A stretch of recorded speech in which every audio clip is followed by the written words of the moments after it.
I'm deep in my spreadsheets when someone starts banging on my door, not knocking, but hammering like they're using the edge of their fist. Urgent and frantic. Just a moment. I shout, but the relentless pounding continues.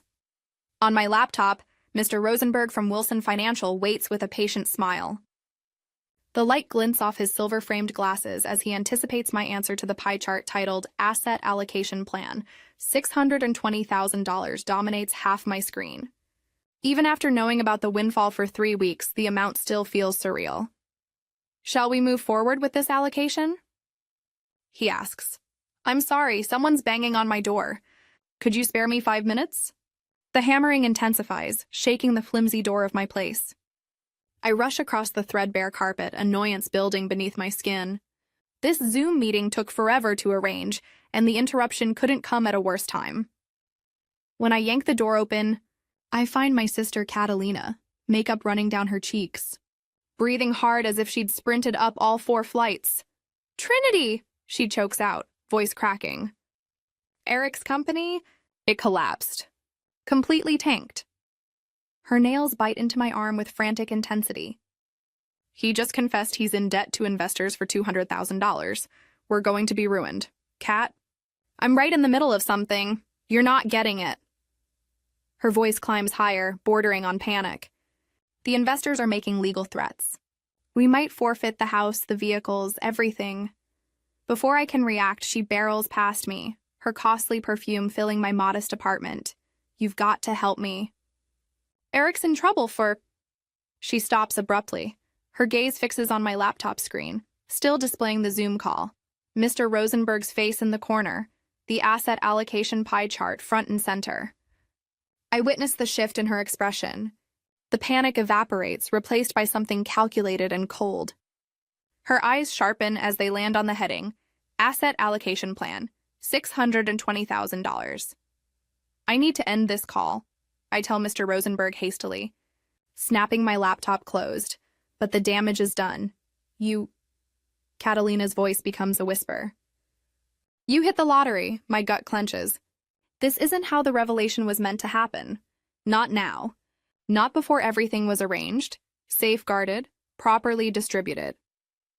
It only just happened, I explain, feeling trapped in my own home.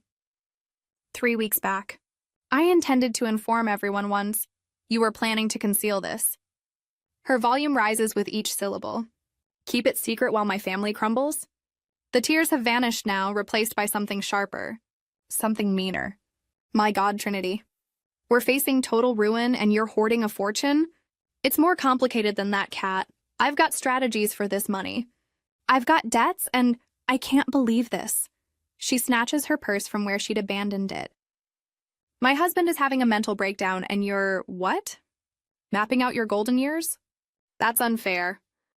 The door slams with such force that my framed accounting certificate shakes on the wall. I stand paralyzed, staring at the shut door, pulse racing. The silence in my apartment suddenly feels stifling. My phone vibrates on the table, likely Mr. Rosenberg attempting to reconnect, but I'm rooted in place. My thoughts drift back to age 14, pleading with my parents for piano instruction. Mom's apologetic expression, that costs too much, Trinity. Then, 3 months down the line, watching delivery workers wrestle a gleaming upright piano through our entrance for Catalina's lessons. Mom had rationalized it, avoiding eye contact. 2 years after that, I scraped together every penny from my waitressing job for half a year to purchase a beat-up Toyota that wheezed and sputtered down our block. That same month, Dad presented Catalina with a brand new Honda for her 16th birthday. Your sister doesn't have your work ethic, Trinity, he'd justified. She requires extra support. My phone rings again, interrupting my memories. Catalina's name lights up the display. I pick up, throat dry. Kat, hear me out. Mom and Dad have the full story. Her voice sounds remote, icy. They expect to see you. I was planning to tell everyone. I simply needed more time to... Tomorrow evening. 7 o'clock. She disconnects. I collapse onto my sofa, phone still gripped in my palm. 3 weeks of meticulous preparation, of imagining how this money might transform my existence. Student debt eliminated, a modest home with outdoor space, professional development courses. All of it jeopardized by a brief glimpse of my computer display. Yet a small, stubborn part of me feels no shock. Naturally, Catalina would manipulate my good fortune to center herself. Naturally, my parents would align with her. Certain dynamics remain constant, even approaching 30 years old. I retrieve my laptop, reopen it, and contact Mr. Rosenberg once more. His worried expression fills the screen. "Miss Alvarez, is everything okay?" "No," I respond, my voice more stable than anticipated. "But let's complete the account setup regardless. Something tells me I'll require every safeguard available." My phone chimes with Catalina's text at 6 in the morning. I've barely gotten rest, spending the night rehashing her theatrical departure, questioning whether I could have approached it better. The message is terse. "Mom wants a conversation with you." Call her. I don't, not immediately. I require caffeine first, and time to collect myself. What precisely am I meant to say? Apologies for winning the lottery and not instantly volunteering to fix everyone's troubles? By 9 o'clock, my phone rings. My mother's name appears on the screen. Taking a deep breath, I answer. "Trinity," she states, her tone sharp and frigid, not concerned, not inquisitive, cold and condemning, as if I've been discovered committing theft. "Mom, I intended to share the news about the money. I simply required—" "How dare you treat your sister so cruelly?" Her words cut through mine.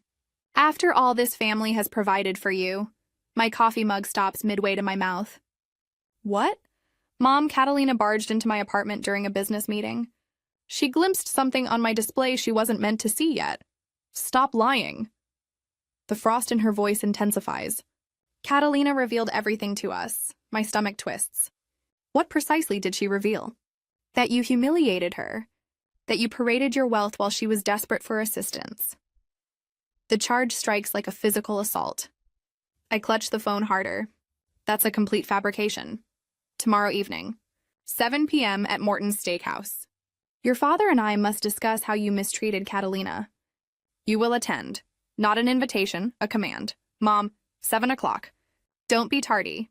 She ends the call. I gaze at my phone, my hand shaking with a rage I seldom permit myself to experience. Catalina hasn't merely distorted the narrative. She's completely reversed it. In her account, I'm the antagonist who abused her during her vulnerable moment. Before I can reconsider, I dial Lauren's number. She's been my coworker for 3 years, and the nearest thing I have to a genuine friend, the sole person who's witnessed my family's warped dynamics firsthand. "They're fabricating lies about me," I tell her after recounting everything. "My mom just phoned. According to her, I humiliated Catalina. They demand a meeting tomorrow at Morton's. It's an ambush, Trinity." Lauren's voice is resolute. "They're going to corner you." I'm aware. The odd thing is, I genuinely know. For the first time, I perceive the pattern with absolute clarity. But they're spreading lies about me. I must attend. I must correct the record. Lauren exhales. "All right, but remember, no is a complete answer. You don't owe them justifications." The following evening, I reach Morton's Steakhouse 10 minutes ahead of schedule. The host escorts me to a private dining room at the rear. My heart pounds against my chest as I push through the heavy wooden door. They're already positioned. My mother, father, and Catalina seated on one side of the table like a panel of judges. Their expressions wear masks of condemnation. Nobody rises to acknowledge me. "Take a seat," my father Miguel directs, indicating the solitary chair opposite them. I settle into the chair, composing my features into a blank expression. A server enters, but my father dismisses him with a gesture. "We'll place our order shortly." "I cannot fathom how you could treat your sister in such a manner." My father launches in the instant the door shuts. "I treated her? She burst into my apartment." The words escape before I can contain them. My mother's face hardens. "Stop with the lies. Catalina told us the truth. Eric's obligations total $200,000. This is a matter of survival for them." Catalina stares at the table linen, a tear trailing down her face. "I wasn't planning to conceal the funds indefinitely," I explain, struggling to maintain composure in my tone. "I simply required time to organize everything correctly." My father shifts forward, his gaze severe. "We've already talked about this. You'll provide your sister with $310,000, an equal split between both of you. She'll clear the business debts and begin anew. That's what's equitable. I gaze at him, unable to speak.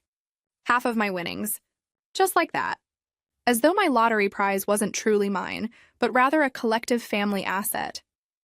As though I possess no claim to my own destiny, equitable, the term leaves a sour taste. This is my money. I've developed a strategy for it. A strategy? My mother mocks. What strategy could possibly outweigh rescuing your sister's household? I prepare to describe the educational debt, the professional training programs, the initial payment for a reasonable home. But I pause. They're indifferent to my aspirations. They've always been. Either you consent to dividing it, my father proceeds, his tone becoming menacing, or you're no longer part of this family. Never return. The threat lingers between us. Not a compromise. Not a conversation.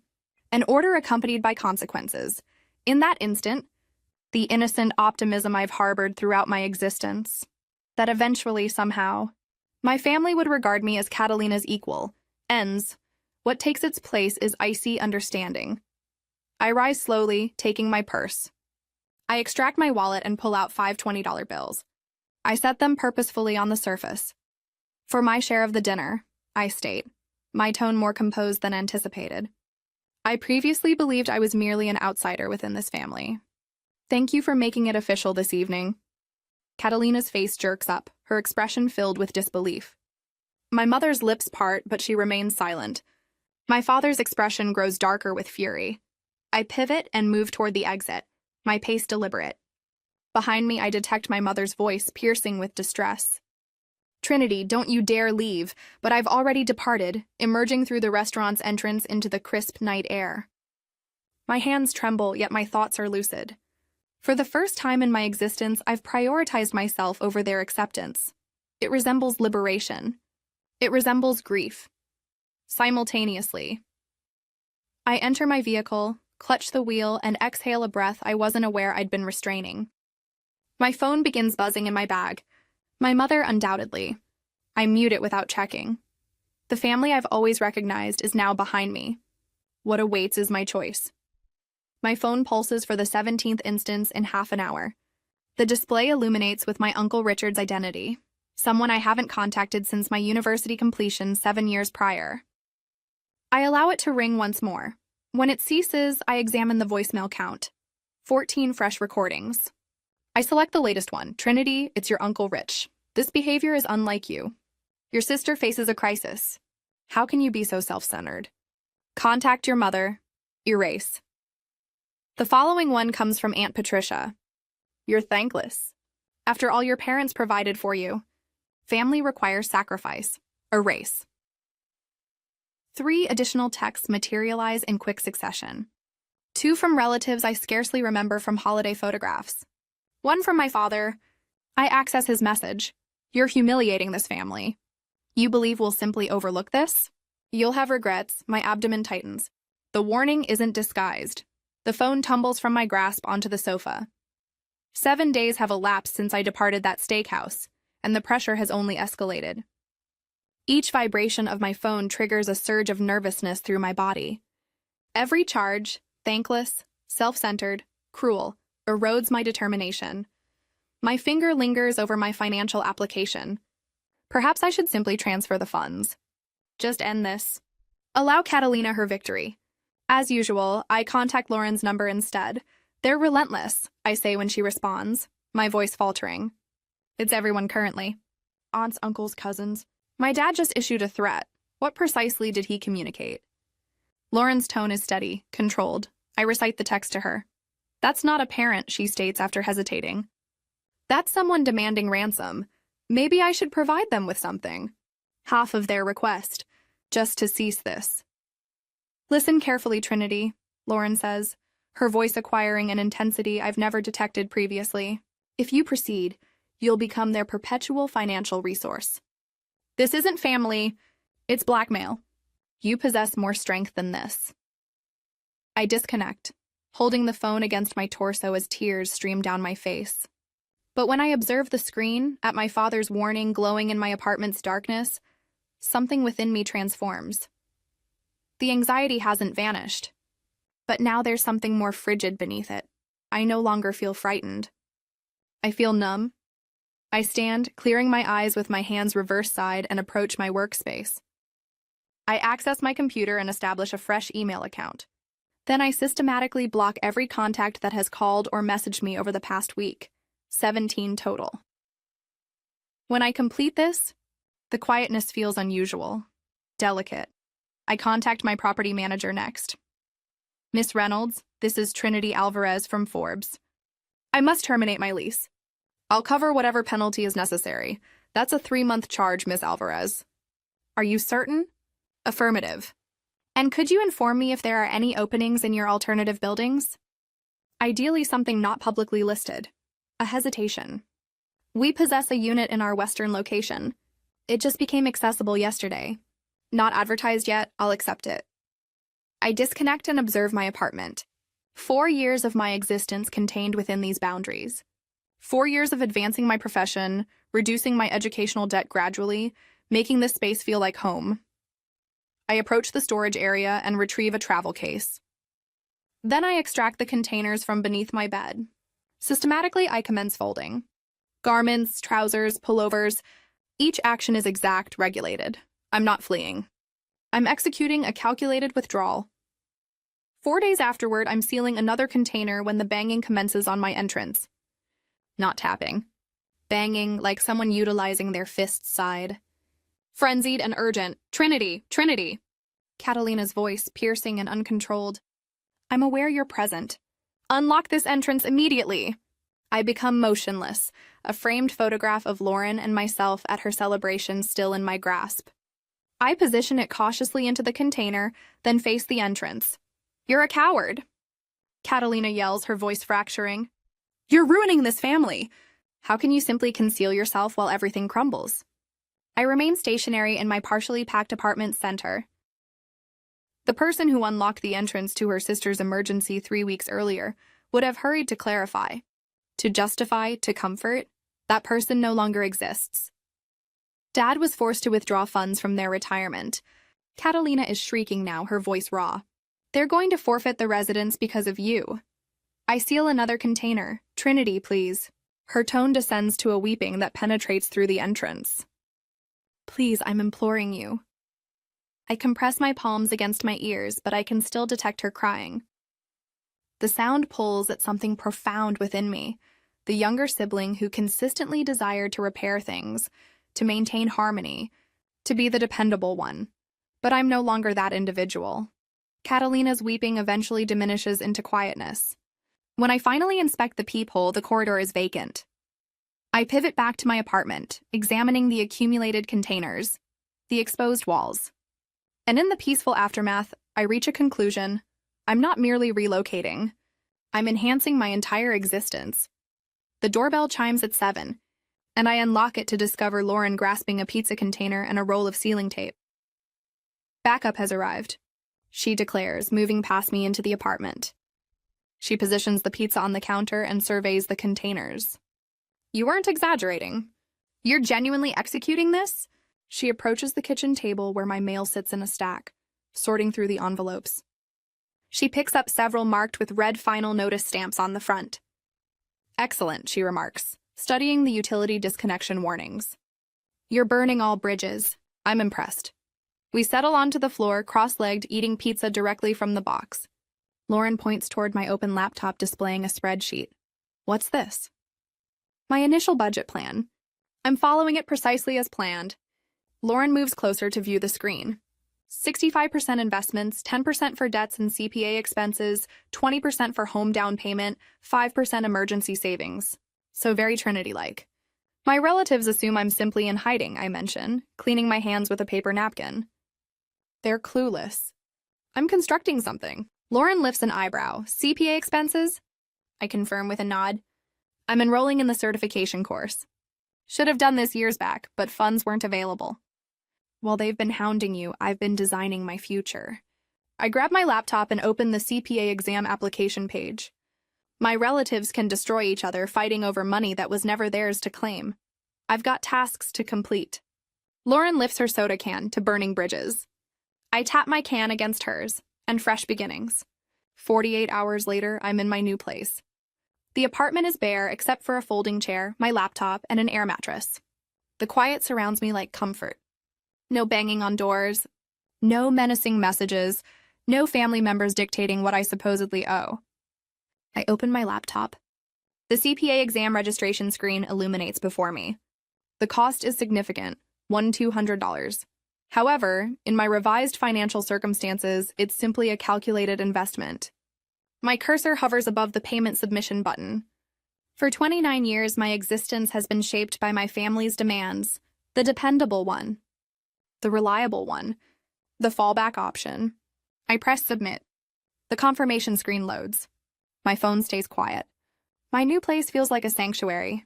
The battle has ended for me. I'm concentrating on my own path. Trinity Alvarez, CPA. Not sibling, not child, not rescuer, simply Trinity. 12 months elapse without any messages or calls from my relatives. The silence extends between us like an ocean, enormous, profound, and impossible to bridge without deliberate effort. But different from before, when silence signified awaiting their acceptance, this quietness feels intentional and meaningful. I arrange textbooks across the wooden library desk, highlighter ready above a challenging section on corporate taxation. Around me, other aspiring CPAs hunched over similar materials, their expressions tight with focus. My yellow marker moves across the page, marking essential concepts I must retain. The examination approaches in just 14 days.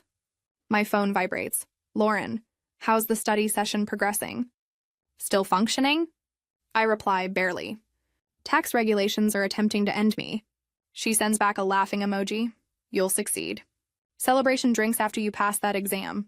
The message brings a smile. Lauren has been my support this past year.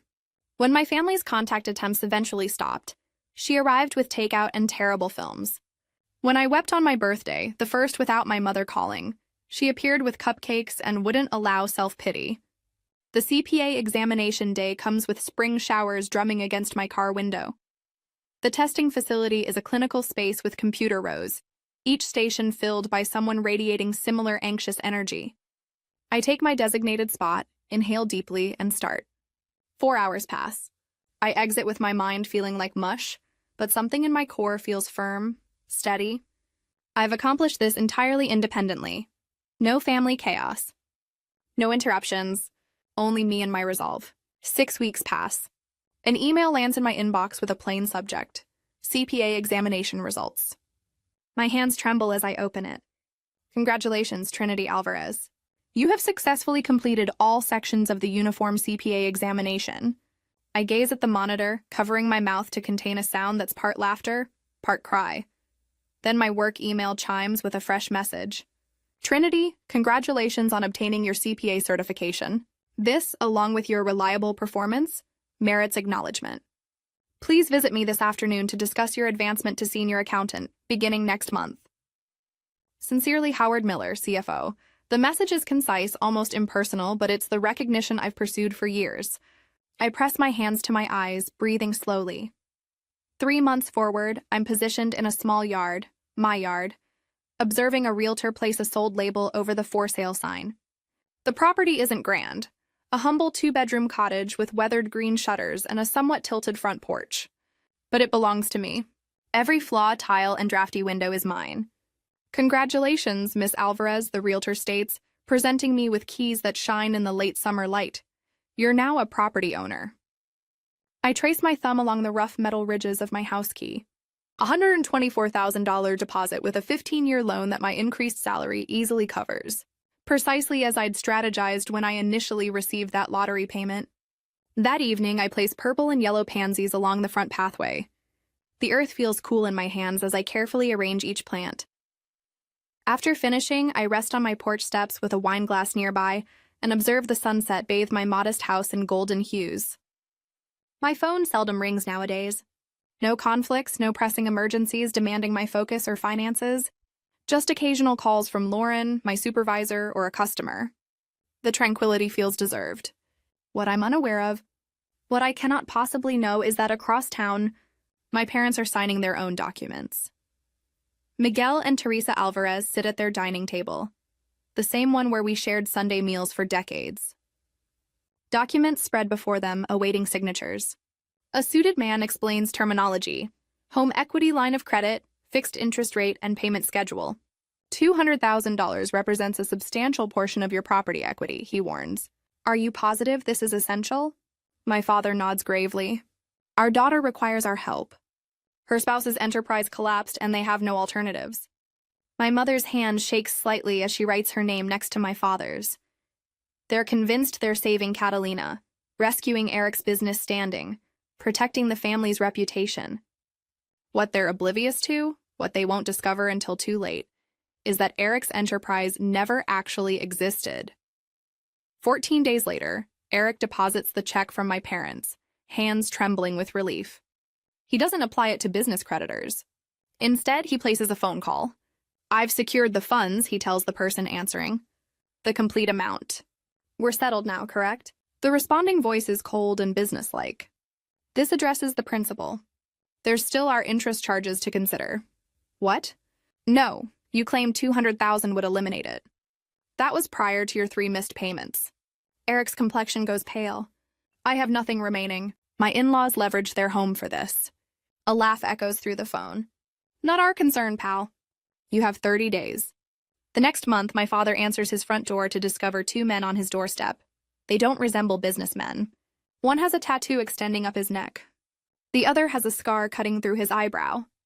Mr. Alvarez, the taller one, inquires, his tone misleadingly friendly. We're colleagues of Eric's. May we enter? They walk inside without awaiting permission.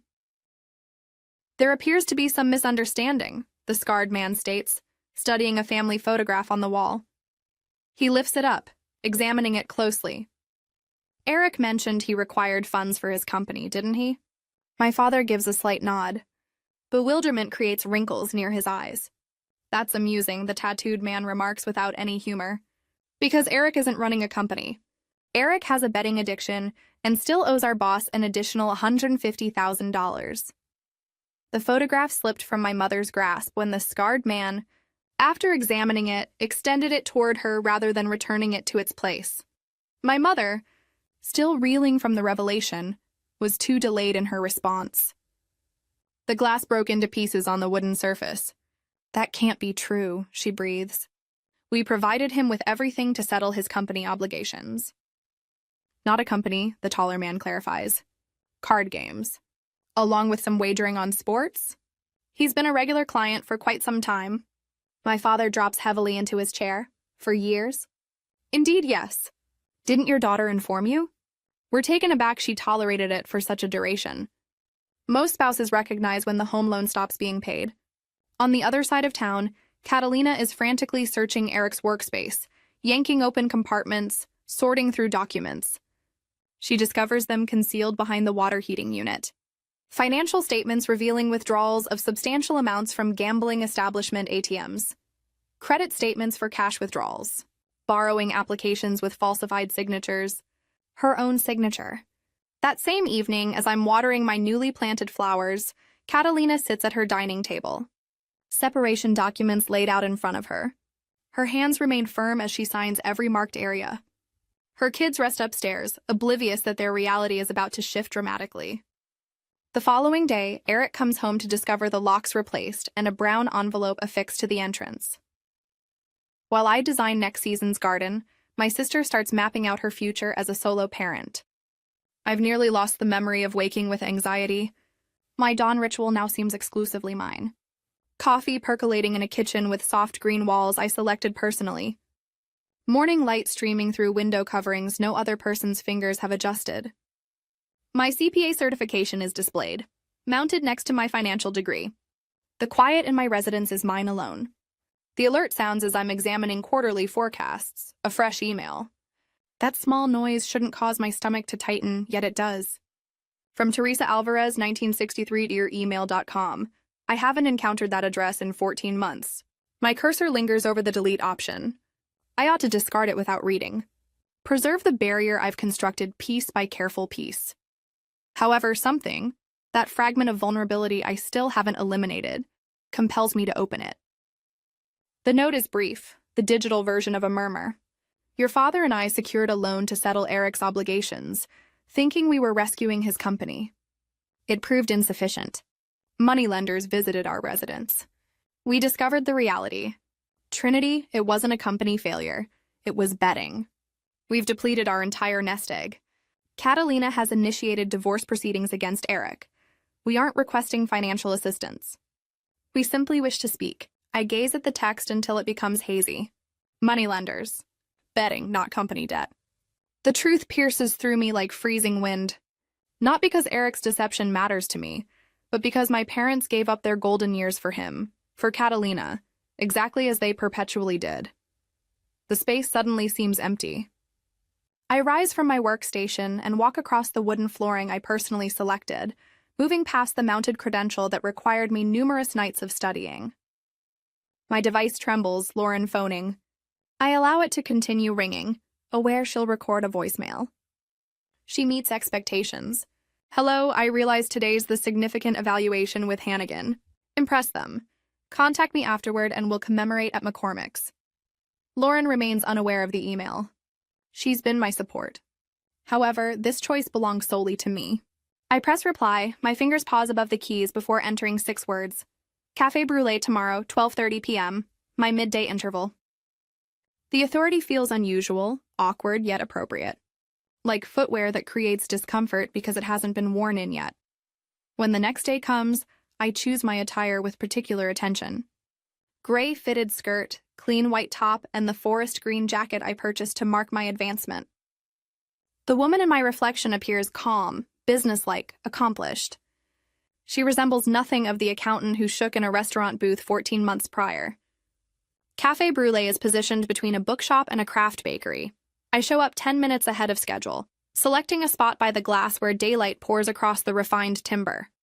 I request a plain black coffee and observe the entrance. They enter as a pair, my mother and father searching the establishment with hesitant eyes. They appear more diminished somehow. My father's shoulders droop under his worn collared garment. My mother grips her bag against her torso like protection. I don't rise when they locate me. I don't gesture. I merely observe as they navigate between furniture, their expressions showing both relief and nervousness. Trinity, my father states, his tone more gravelly than I recall. We appreciate you meeting with us. They position themselves opposite me, settling in their seats like they're readying for an employment interview. The server comes near, both request water. How are things with you? My mother inquires, her gaze moving across my features, noting differences. Fine, I respond. The term clean and straightforward. I succeeded in my CPA examination. I received advancement to senior accountant half a year ago. Well done, my father states, the expression lingering uncomfortably in the atmosphere. Quietness extends between us, stretched like a cord. My father yields first. We were mistaken, he states, his palms forming relaxed fists on the surface. We had faith. We wanted to maintain faith. His tone breaks. We forfeited everything. My mother's gaze drops. We had no knowledge. The chime above the establishment's entrance rings. Catalina walks in, searching the space before finding us. She appears altered. More slender, more defined somehow. Her luxury garments replaced by basic denim and a collared top. Her cosmetics understated. Her hair secured back. She moves into the remaining seat without acknowledgement. Her gaze connects with mine, steady and transparent. I harbored envy, she states directly. You were perpetually so resilient, perpetually understood your desires. She gulps forcefully. I believed I was attempting to rescue my household from a company obligation. When I learned it was entirely false, that it was betting. Her tone falters. I separated from him. She observes our parents, then returns to me. Something in her expression has transformed, solidified. I comprehended that mom and dad constantly supporting me is what destroyed me. I'm a sole parent now, she proceeds, her tone more stable. For the first instance, I grasp the weight you've perpetually borne. I sip my beverage, allowing her statements to register. The peculiar aspect is, I experience nothing. No victory, no fury, no gratification. Simply a deep melancholy sympathy for these 3 individuals who appear as though they've endured a tempest without refuge. They didn't merely request $310,000. They forfeited $200,000 from their own future attempting to obtain it. They ruined themselves chasing what they believed I was obligated to provide. I'm pleased you're seeking assistance, I state eventually. I'm pleased you're progressing. I check my timepiece and rise. My lunch period has concluded. I must return to the office. Their expressions show subdued astonishment, as though they'd anticipated me to provide something additional. Absolution, possibly, or funds. I retrieve a $5 note from my wallet and set it near my emptied cup. Precisely enough for my beverage. Look after yourselves, I state, straightening my jacket. I exit into the daylight, sensing the pressure of their stares on my spine. I didn't inflict anything upon them. I merely constructed my existence while they demolished theirs. My achievement and my limits permitted them to confront the results of their personal decisions. That constitutes retribution sufficient. As I proceed back toward my workplace structure, my device vibrates with a message from Lauren. How did the meeting go? I respond, it's concluded. I'll explain tonight. For the initial occasion in 14 months, I experienced genuinely, thoroughly liberated. 5 years pass rapidly like highway landscape. I'm positioned before the reflective surface in the administrative washroom, adjusting my jacket and reminding myself that I've deserved this instance. The identification marker on my workspace entrance now displays Trinity Alvarez, accounting manager. The certificate for my MBA rests in a modest frame on my workstation, proof of 3 years of evening courses and weekends bent over study materials. My device vibrates. A message from Catalina, leaving children at mom's Saturday. Interested in having them visit Sunday for a meal? They've been inquiring about Aunt Trinity. I grin slightly. The messages arrive more consistently now. They're courteous, careful, nothing resembling the frantic communications from 5 years prior. Sunday is acceptable, 12:30 p.m., I message back. The woman in the reflective surface resembles nothing of the accountant who previously sheltered in a confined dwelling, observing figures on a display that didn't appear genuine. That woman anticipated a financial windfall would alter her existence. She never grasped how significantly it would alter everyone else's. Later that night, I access my investment platform. The collection has expanded consistently.